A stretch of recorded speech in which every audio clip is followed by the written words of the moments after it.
Ya halo guys, welcome back to my channel di Safri Arifin. Dan di hari ini, di video kali ini gue mau ngebahas tentang salah satu konsep yang baru aja gue dapetin di salah satu buku yang baru aja gue selesain. Jadi bukunya adalah Berani Tidak Disukai atau The Courage to be Disliked yang ditulis oleh Ichiro Kishimi dan juga Fumitake Koga. Jadi buku ini tuh ngebahas tentang fenomena dari Jepang untuk membebaskan diri, mengubah hidup, dan juga meraih kebahagiaan sejati. Dan buku ini cukup unik ya, nggak kayak buku biasanya. Jadi isi itu kayak lebih kayak wawancara gitu ya, kayak dialog antara dua orang kelihatannya. Antara pemuda dan juga filsuf. Jadi mereka berdua ini tuh ngebahas ataupun berdiskusi dan juga berdebat tentang psikologi Adler. Jadi psikologi Adler ini merupakan salah satu konsep psikologi yang dikemukakan oleh Alfred Adler, salah satu tokoh besar dalam dunia psikologi, di mana konsepnya itu agak berbeda dari yang lain gitu ya. Cukup unik.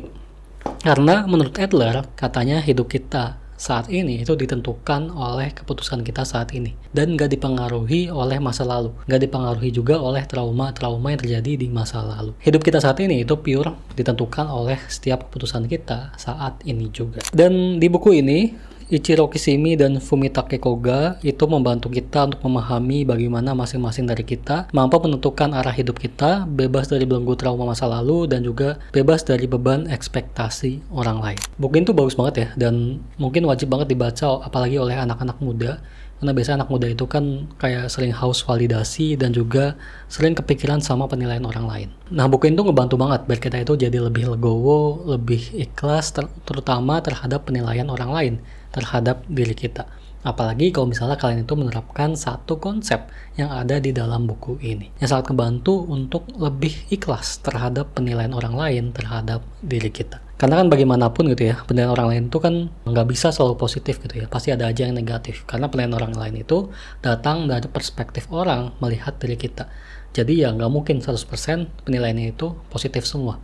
Pasti ada aja negatifnya. Dan terkadang kalau misalnya kita dapet salah satu penilaian yang negatif dan nggak sesuai dengan harapan kita sering banget menghabiskan energi kita untuk memikirkan penilaian negatif tersebut. Nah maka dari itu, misalnya teman-teman itu sering banget kepikiran sama penilaian negatif dari orang lain, maka teman-teman itu harus bisa menerapkan satu konsep yang ada di dalam buku ini. Dan konsepnya itu akan kita bahas pada video hari ini.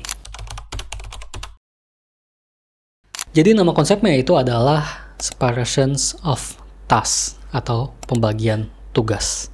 Jadi menurut Adler, menurut psikologi Adler, dalam hidup kita itu kita dan orang lain itu punya tugasnya masing-masing. Dan tugas kita dengan tugas orang lain itu berbeda, bahkan sangat berbeda. Contohnya kalau tugas kita itu contohnya kayak fokus sama tujuan kita, fokus sama usaha kita, dan mengendalikan emosi dan juga pikiran kita. Kalau tugas orang lain ya mereka fokus sama tujuan mereka, fokus sama usaha mereka, dan juga mengendalikan emosi dan pikiran mereka. Termasuk juga penilaian mereka terhadap diri kita. Jadi penilaian orang lain itu bukanlah tugas kita, tapi tugas orang lain. Dan Adler bilang, kita itu harus fokus sama tugas kita aja. Kita nggak perlu fokus sama tugas orang lain. Tugas orang lain ya udah, biarkan orang lain yang mengerjakan. Karena itu tugas mereka, bukan tugas kita. Dan termasuk juga penilaian orang lain terhadap diri kita. Jadi seharusnya kita itu nggak wajib untuk memikirkan penilaian orang lain terhadap diri kita. Tapi seringkali ya yang terjadi itu sebaliknya ya. Kita sering banget memikirkan penilaian orang lain terhadap diri kita. Kita sering banget kepikiran nih, kalau misalnya nanti orang lain itu nilai kita negatif gimana ya? Kalau misalnya nanti orang lain itu menganggap kita itu orang yang gak cukup baik gimana ya? Dan lain sebagainya. Kita sering banget overthinking terhadap penilaian orang lain. Bahkan sering banget kita itu jadi berusaha untuk menyenangkan orang lain agar bisa mendapatkan penilaian yang positif dari orang lain. Justru hal ini itu bisa ngebuat kita itu jadi kehilangan diri kita sendiri. Karena kita selalu berusaha untuk menyenangkan orang lain. Nah maka dari itu dengan separation of task ini, dengan teori ataupun konsep dari buku ini, kita itu bisa lebih legowo dan juga lebih ikhlas dan nggak terlalu memikirkan penilaian orang lain terhadap diri kita. Karena ketika kita memahami tentang separation of task, kita memahami tentang tugas kita dan juga tugas orang lain, kita itu jadi lebih tahu dan kita itu jadi lebih bisa untuk fokus terhadap tugas kita sendiri, yaitu mengendalikan emosi dan pikiran kita. Biarkan penilaian orang lain itu menjadi tugas orang lain dan biarkan orang lain yang mengerjakannya, bukan diri kita. Tugas kita hanyalah menerima dan juga mengendalikan emosi ataupun pikiran kita ketika mendapati penilaian orang lain yang gak sesuai dengan ekspektasi diri kita. Dengan seperti itu, kita itu akan jauh lebih ikhlas, lebih legowo ketika ada penilaian yang mungkin nggak sesuai dengan harapan kita atau mungkin penilaian negatif. Karena bagaimanapun, balik lagi itu ya, penilaian orang lain itu nggak bisa kita kendalikan, dan penilaian orang lain tuh datangnya dari perspektif orang lain, dimana setiap orang itu pasti punya perspektifnya masing-masing, apalagi terhadap diri kita. Contohnya kalau orang A melihat diri kita itu dari perspektif A, ya dia punya penilaian sendiri. Orang B melihat kita dari perspektif B, ya dia punya penilaian sendiri. Orang C melihat kita dari perspektif C, ya dia juga pasti punya penilaian dia sendiri. Jadi memang perspektif orang terhadap diri kita itu pasti beda-beda. Maka dari itu, penilaian mereka juga pasti beda-beda. Dan maka dari itu juga, gak mungkin penilaian dari semua orang itu positif terhadap diri kita. Pasti ada aja yang negatifnya. Sebaik apapun diri kita, sepositif apapun yang kita lakukan, pasti ada aja orang yang gak suka.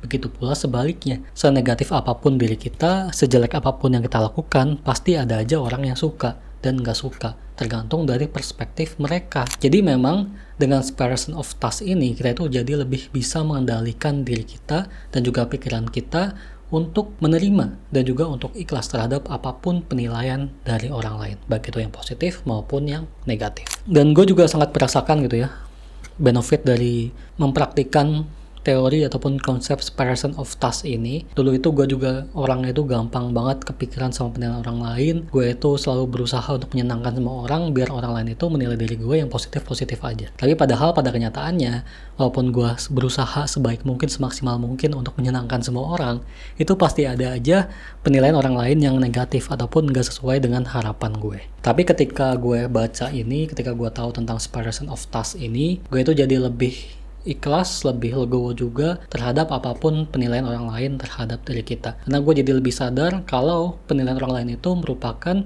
tugas orang lain, bukan tugas gue. Tugas gue hanyalah untuk menerima dan juga mengendalikan setiap emosi dan pikiran ketika ada penilaian yang gak sesuai dengan ekspektasi diri gue.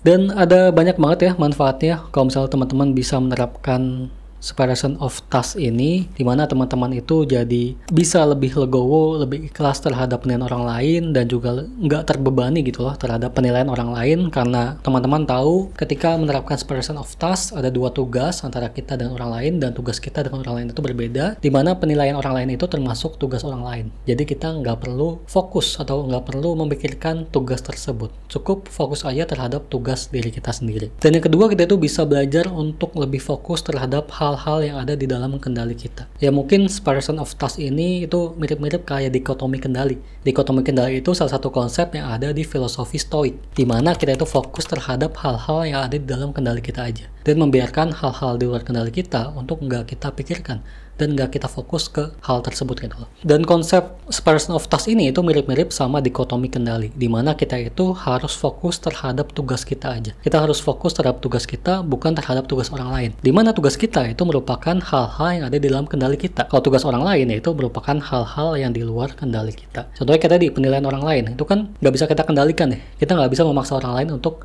memberikan penilaian selalu positif terhadap diri kita. Maka dari itu termasuk tugas orang lain.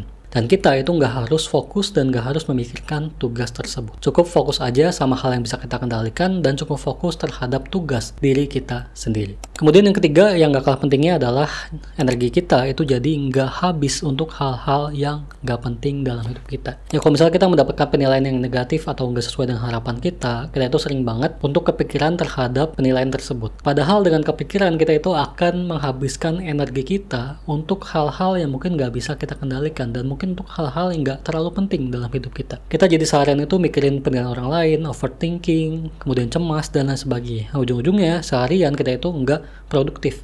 Karena energi kita itu kesedot untuk memikirkan penilaian negatif dari orang lain. Tapi dengan menerapkan separation of task ini, ketika kita sadar kalau misalnya tugas kita dengan tugas orang lain itu berbeda, kita tuh bisa lebih ngejaga energi kita untuk nggak habis terhadap hal-hal yang nggak penting gitu. Kita jadi bisa memaksimalkan energi kita setiap harinya untuk kegiatan-kegiatan yang lebih penting dan juga lebih produktif untuk bisa membawa kita ke tujuan kita. Jadi memang ada banyak banget manfaatnya dari menerapkan separation of task ini, dan tentunya manfaat ini merupakan manfaat-manfaat yang sangat positif ya, dan akan membawa sebuah perubahan dalam hidup kalian. Ya, yang pertama itu udah pasti teman-teman itu harus bedain mana tugas kalian dan mana juga tugas orang lain. Ya, ini mungkin masih gampang dan masih simpel ya.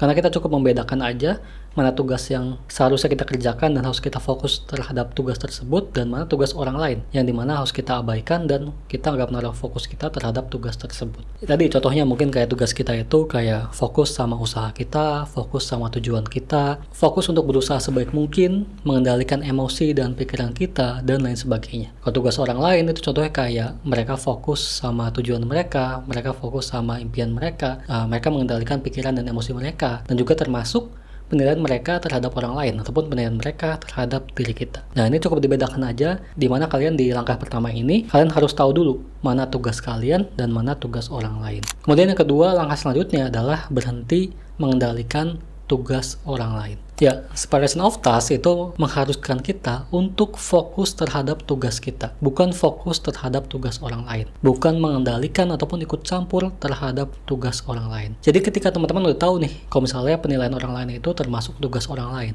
ya udah, nggak usah hiraukan hal tersebut, nggak usah terlalu memikirkan hal tersebut. Cukup fokus aja sama tugas kalian sendiri, yaitu mengendalikan emosi dan pikiran kalian salah satunya. Dengan mengetahui hal ini, kalian tuh akan lebih bisa gitu ya untuk mengendalikan pikiran dan emosi kalian ketika mendapatkan penilaian orang lain yang mungkin nggak sesuai dengan harapan kalian. Karena kalian paham, karena kalian tahu kalau misalnya penilaian orang lain itu merupakan hal di luar kendali kalian dan merupakan tugas orang lain. Dan bukan kewajiban kalian juga untuk mengatur penilaian orang lain terhadap diri kalian. Dan mungkin kedepannya kalian juga akan lebih nggak terbebani gitu ya dengan penilaian orang lain terhadap diri kalian sendiri. Oke, yang kemudian yang ketiga, langkah terakhir, yaitu kalian juga harus melatih ekspektasi kalian. Jangan terlalu berekspektasi lebih terhadap penilaian orang lain, jangan terlalu berharap lebih terhadap penilaian orang lain. Karena bagaimanapun, balik lagi, penilaian orang lain terhadap diri kita itu merupakan tugas mereka dan bukan hal yang ada dalam kendali kita. Biarkan mereka melakukan tugas tersebut, biarkan mereka menilai apa adanya tentang diri kita sesuai dengan perspektif mereka. Kalau kita terlalu ikut campur terhadap penilaian orang lain, kita itu akan kepikiran sendiri, yang ujung-ujungnya kita itu akan terbebani oleh penilaian orang lain. Tapi kalau misalnya kita paham kalau itu bukanlah tugas kita dan kita nggak seharusnya fokus di tugas tersebut, maka kita itu akan jadi jauh lebih bisa menerima dan juga mengerti terhadap penilaian dari orang lain. Jadi coba untuk lebih menurunkan ekspektasi dan gak terlalu berharap lebih gitu ya terhadap penilaian orang lain. Karena bagaimanapun penilaian orang lain itu berdasarkan perspektif dari yang orang lain lihat terhadap diri kita. Oke, jadi itu tentang separation of task. Tadi kita udah ngebahas tentang definisi, manfaat, dan juga cara menerapkan konsep separation of task ataupun pembagian tugas. Jadi pada intinya separation task ini